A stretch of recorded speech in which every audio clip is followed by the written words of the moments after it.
Hi students, நான் உங்கள் வெற்றி கேரக்கண்ட்லேருந்து கல்யாண்குமார் பேசுகிறேன். நேற்றுக்கு ஒரு வீடியோ போட்டிருந்தோம். அதாவது டயர் 1, டயர் 2, டயர் 3 கல்லூரிகளில் இடம் கிடைக்கணும்னா என்ன ஜென்ரல் கேட்டகரி ரேங்க் வாங்கியிருந்தால் இடம் கிடைக்கும் அப்படின்ற மாதிரி ஒரு வீடியோ போட்டிருந்தோம்.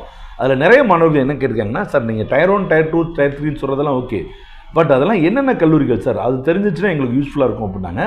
அதுக்காக தான் இந்த வீடியோ ரெடி பண்ணியிருக்கோம். இதில் டயர் 1 காலேஜஸுடைய லிஸ்ட் நான் கொடுத்துருக்கேன் ஸ்டூடெண்ட்ஸ். ஸோ நீங்கள் வந்து டயர் 2, டயர் 3 காலேஜஸையும் பார்க்கணுன்னு வச்சிங்கன்னா கண்டிப்பாக கமெண்ட் பாக்ஸில் கமெண்ட் பண்ணுங்கள். நீங்கள் நிறைய கமெண்ட் பண்ணீங்க அப்படின்னா கண்டிப்பாக டயர் 2, டயர் 3 காலேஜஸுடைய லிஸ்ட்டும் நம்ம ப்ரிப்பேர் பண்ணி அனுப்பிச்சிடுவோம். சரிங்களா? சரி, ஓகே. ஸோ இந்த வீடியோவில் நம்ம நிறைய விஷயங்கள் பார்க்க போகிறோம். அதுக்கு முன்னாடி ஒரு சின்ன ரெக்வஸ்ட் ஸ்டூடெண்ட்ஸ், நம்ம சேனலுக்கு இப்போ தான் வந்திருக்கீங்கன்னா கண்டிப்பாக நம்ம சேனலை சப்ஸ்கிரைப் பண்ணிக்கோங்க. பக்கத்திலே கூட பெல் ஐக்கன் பட்டனையும் கிளிக் பண்ணிக்கோங்க. இந்த வீடியோ உங்களுக்கு யூஸ்ஃபுல்லாக இருந்துச்சுன்னா லைக் பட்டனை கிளிக் பண்ணி உங்கள் ஃப்ரெண்ட்ஸ்க்கு ஷேர் பண்ணுங்கள். சரியா? ஸோ டிஸ்க்ளைமர் சொல்லிக்கிறேன் ஸ்டூடெண்ட்ஸ். என்ன அப்படின்னா, இதில் நான் கொடுத்துருக்கக்கூடிய லிஸ்ட் இருக்குது பார்த்தீங்களா, இந்த லிஸ்ட்டை நான் எப்படி ரெடி பண்ணியிருக்கேன் அப்படின்னு பார்த்தீங்கன்னா, இந்தந்த கல்லூரிகளில் எலக்ட்ரானிக்ஸ் அண்ட் கம்யூனிகேஷன் இன்ஜினியரிங் சேர்ந்துருப்பாங்க இல்லையா, அந்த மாணவர்களில் ஓப்பன் கேட்டகரியில் வரக்கூடிய மாணவர்களுடைய ஜென்ரல் ரேங்க் அடிப்படையில் தான் நான் இந்த லிஸ்ட்டு ரெடி பண்ணியிருக்கேன். ஸோ இதை நீங்கள் உறுதியாக நம்பலாம், 100% கரெக்டாக இருக்கும். சரிங்களா? நீங்கள் செக் பண்ணுன்னா கூட, கிராஸ் செக் பண்ணால் கூட நீங்கள் தாராளமாக செக் பண்ணுங்கள். நான் ஜென்ரல் கேட்டகரி ரேங்க்கும் இதில் கொடுத்துருக்கேன். சரியா? அடுத்து வந்து இந்த லிஸ்ட் ஆஃப் காலேஜஸ் எல்லாமே மாணவர்கள் ஈஸியாக முடிவெடுக்கிறதுக்கு தானே தவிர வேறு எதுக்காகவும் இல்லை. ஸோ இதில் காமிச்சிருக்கக்கூடிய எந்த கல்லூரியில் நீங்கள் ஜாயின் பண்ண நினச்சாலும் சரி, கண்டிப்பாக அந்த கல்லூரியை நேரில் போய் பாருங்கள் ஸ்டூடெண்ட்ஸ்.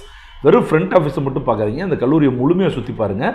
முக்கியமாக நீங்கள் என்ன குரூப்பில் ஜாயின் பண்ண நினைக்கிறீங்களோ, அதாவது என்ன கோர்ஸில் ஜாயின் பண்ண நினைக்கிறீங்களோ அந்த கோர்ஸ்க்குரிய ஃபெசிலிட்டிஸ், ஒர்க் ஷாப், லேப்ஸ் எல்லாமே இருக்கான்னு பார்த்துட்டு அதுக்கப்புறம் ஜாயின் பண்ணுங்கள். அதுக்கப்புறம் பிளேஸ்மெண்ட் ரெக்கார்டையும் கண்டிப்பாக ஃபீஸ் ஸ்ட்ரக்சரும் தெரிஞ்சுக்கிட்டு நீங்கள் ஒரு முடிவு எடுங்க. சரியா? ஸோ நேரடியாக வீடியோக்குள்ளே போயிடலாம். ஓகே. இதில் முதல் இடத்துல இருக்கிறது ஆப்வியஸாக உங்களுக்கு தெரியும். இதோடைய கவுன்சிலிங் கோடு வந்து 1. அண்ணா யூனிவர்சிட்டி, சென்னை சிஇஜி கேம்பஸ். இங்கே மேக்ஸிமம் ஜென்ரல் ரேங்க் வந்து பார்த்தீங்கன்னா 109ல் க்ளோஸ் ஆகிருக்கு. சரிங்களா? அடுத்து வந்து செகண்ட் ரேங்கில் இருக்குது 2006 பிஹெச்டி காலேஜ் ஆஃப் டெக்னாலஜி. இங்கே வந்து பார்த்தீங்கன்னா 562ல் க்ளோஸ் ஆகிருக்கு. அடுத்தது மூன்றாவது இடத்துல இருக்கக்கூடியது counselling code 4 Anna university Chennai MIT campus. இங்கே மேக்ஸிமம் ரேங்க் ஜென்ரல் ரேங்க் வந்து பார்த்தீங்கன்னா 702ல் க்ளோஸ் ஆகிருக்கு. அடுத்து வந்து பார்த்தீங்கன்னா rank 4 counselling code 1315 SSN college of engineering. இங்கே வந்து பார்த்தீங்கன்னா 1284ல் ரேங்க் வந்து க்ளோஸ் ஆகிருக்கு. அடுத்தது வந்து ரேங்க் 5 இங்கே டிஎன்ஏ வந்து கவுன்சிலிங் கோட் வந்து 2007 கோயம்புத்தூர் இன்ஸ்டியூட் ஆஃப் டெக்னாலஜி. இது கோயம்புத்தூரில் இருக்குது. இங்கே வந்து பார்த்தீங்கன்னா 1964ல் ரேங்க் க்ளோஸ் ஆகிருக்கு. அடுத்து வந்து 6th பிளேஸில் 2005 counselling code government college of technology Coimbatore. இங்கே வந்து பார்த்தீங்கன்னா 2265, அதாவது 2265ல் க்ளோஸ் ஆகிருக்கு. அடுத்து 7வது இடத்துல இருக்கக்கூடியது counselling code 5008 Thiagaraja college of engineering Madurai. இங்கே பார்த்தீங்கன்னா ரேங்க் வந்து 2131ல் க்ளோஸ் ஆகிருக்கு. அடுத்து 8th ரேங்க் வந்து பார்த்தீங்கன்னா 2377 PhD institute of technology and applied research, சுருக்கமாக பிஹெச்டி ஐடெக்னு சொல்லுவோம். பிஹெச்டி காலேஜ் ஆஃப் டெக்னாலஜியுடைய இன்னொரு கேம்பஸ். இங்கே வந்து பார்த்தீங்கன்னா 2638ல் க்ளோஸ் ஆகிருக்கு. அடுத்து வந்து பார்த்தீங்கன்னா 9th பிளேஸில் counselling code 1399 Chennai institute of technology Chennai. இங்கே வந்து பார்த்தீங்கன்னா 4595ல் க்ளோஸ் ஆகிருக்கு. அடுத்து வந்து 10th ரேங்க்கில் வந்து பார்த்தீங்கன்னா counselling code 2712 Kumaraguru college of technology. இங்கே வந்து 4678ல் க்ளோஸ் ஆகிருக்கு. அடுத்து 11th பிளேஸில் வந்து 2615 government college of engineering Salem. இங்கே வந்து பார்த்தீங்கன்னா 6274ல் க்ளோஸ் ஆகிருக்கு. அடுத்து வந்து பார்த்தீங்கன்னா 12th ரேங்க்கில் counselling code 2718 Sri Krishna college of engineering and technology SKCETன்னு சொல்லுவோம். ஸ்ரீ கிருஷ்ணாவோட ஃபஸ்ட்டு கேம்பஸ். இங்கே வந்து 8241ல் க்ளோஸ் ஆகிருக்கு. அடுத்தது 13th ரேங்க்கில் 5901 Alagappa Chettiar college of engineering and technology Karaikudi. இது ஒரு கவர்மெண்ட் கல்லூரி. சரிங்களா? இங்கே வந்து பார்த்தீங்கன்னா 8927ல் க்ளோஸ் ஆகிருக்கு. அடுத்து 14th ரேங்க்கில் 1211 ராஜலட்சுமி இன்ஜினியரிங் காலேஜ், சுருக்கமாக REC சென்னைன்னு சொல்லுவோம். ஸோ இங்கே வந்து பார்த்தீங்கன்னா 10,787, அதாவது 10,787ல் க்ளோஸ் ஆகிருக்கு. சரிங்களா? அடுத்து வந்து பார்த்தீங்கன்னா 15th ரேங்க் வந்து 1219 Sri Venkateswara college of engineering Sriperumbudur SVCன்னு சொல்லுவோம். இது 11,346ல் க்ளோஸ் ஆகிருக்கு.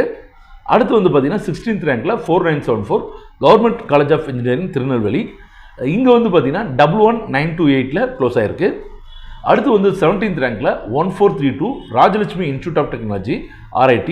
இதுவும் ராஜலட்சுமி இன்ஜினியரிங் காலேஜும் ஒரே மேனேஜ்மெண்ட் தான், நல்லாயிருக்கும். இதுங்க ஜென்ரல் ரேங்க் வந்து பார்த்தீங்கன்னா 12367. சரிங்களா? அடுத்து வந்து பார்த்தீங்கன்னா 18th ரேங்க்கில் 2731 RVS college of engineering technology. இங்கே வந்து பார்த்தீங்கன்னா 13,078ல் க்ளோஸ் ஆகிருக்கு. அடுத்து வந்து 19th பிளேஸில் 2739 Sri Eswar college of engineering. இங்கே வந்து பார்த்தீங்கன்னா 12,828ல் க்ளோஸ் ஆயிருக்கு. அடுத்து 20th பிளேஸில் 2764 KPR institute of technology engineering technology. இங்கே வந்து பார்த்தீங்கன்னா 13,513ல் க்ளோஸ் ஆயிருக்கு. அடுத்து 21st பிளேஸில் 1450 Loyola ICAM college of engineering Chennai. இங்கே வந்து பார்த்தீங்கன்னா 14,104ல் க்ளோஸ் ஆயிருக்கு. அடுத்து 22nd பிளேஸில் வந்து பார்த்தீங்கன்னா 1414 பிரின்ஸ் ஸ்ரீ வெங்கடேஸ்வரா காலேஜ் சரிங்களா. இங்கே வந்து பார்த்தீங்கன்னா 15,630ல் க்ளோஸ் ஆயிருக்கு. அடுத்து 23rd பிளேஸில் 1113 RMK college of engineering Tiruvallur டிஸ்ட்ரிக்டில் இருக்குது 16,905ல் க்ளோஸ் ஆயிருக்கு. அடுத்து வந்து பார்த்தீங்கன்னா 24th பிளேஸில் 2702 Bannariamman institute of technology Erode. இங்கே 17,330ல் க்ளோஸ் ஆயிருக்கு. அடுத்து 25th பிளேஸில் 2709 government engineering college IRT. So இங்கே வந்து பார்த்தீங்கன்னா 17,384ல் க்ளோஸ் ஆயிருக்கு.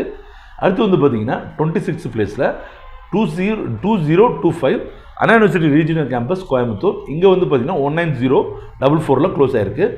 அடுத்து வந்து பார்த்தீங்கன்னா 27th பிளேஸில் 2710 Karpagam college of engineering Coimbatore. இங்கே 18,875ல் க்ளோஸ் ஆயிருக்கு. அடுத்து வந்து 28th பிளேஸில் 2722 ஸ்ரீகிருஷ்ணா காலேஜ் ஆஃப் டெக்னாலஜி ஸ்ரீகிருஷ்ணாவுடைய செகண்ட் கேம்பஸ். இங்கே 19,287ல் க்ளோஸ் ஆயிருக்கு. ஸோ இங்கே 29th பிளேஸில் வந்து பார்த்தீங்கன்னா 1419 Sri Sairam college of engineering Chennai. இங்கே 20,119ல் க்ளோஸ் ஆயிருக்கு. அடுத்து 30th பிளேஸில் 2603 இது government college of engineering Bargur. இங்கே 20,539ல் க்ளோஸ் ஆயிருக்கு சரிங்களா ஸ்டூடெண்ட்ஸ். இது போக இன்னும் 2 சில காலேஜஸ் நான் ஆட் பண்ண வேண்டியது இருக்குது. அதை அடுத்த லிஸ்ட்டில் கொடுக்குறேன் சரிங்களா ஸ்டூடெண்ட்ஸ். ஓகே ஸ்டூடெண்ட்ஸ், இந்த வீடியோ கண்டிப்பாக உங்களுக்கு யூஸ்ஃபுல்லாக இருக்குன்னு நினைக்கிறேன். அப்படி யூஸ்ஃபுல்லாக இருக்குன்னு நீங்களும் நினச்சிங்கன்னா கண்டிப்பாக வந்து வீடியோவை லைக் பண்ணி உங்கள் ஃப்ரெண்ட்ஸ்க்கும் ஷேர் பண்ணுங்கள். அடுத்தடுத்த வீடியோவில் சந்திப்போம். நன்றி, வணக்கம், பாய்.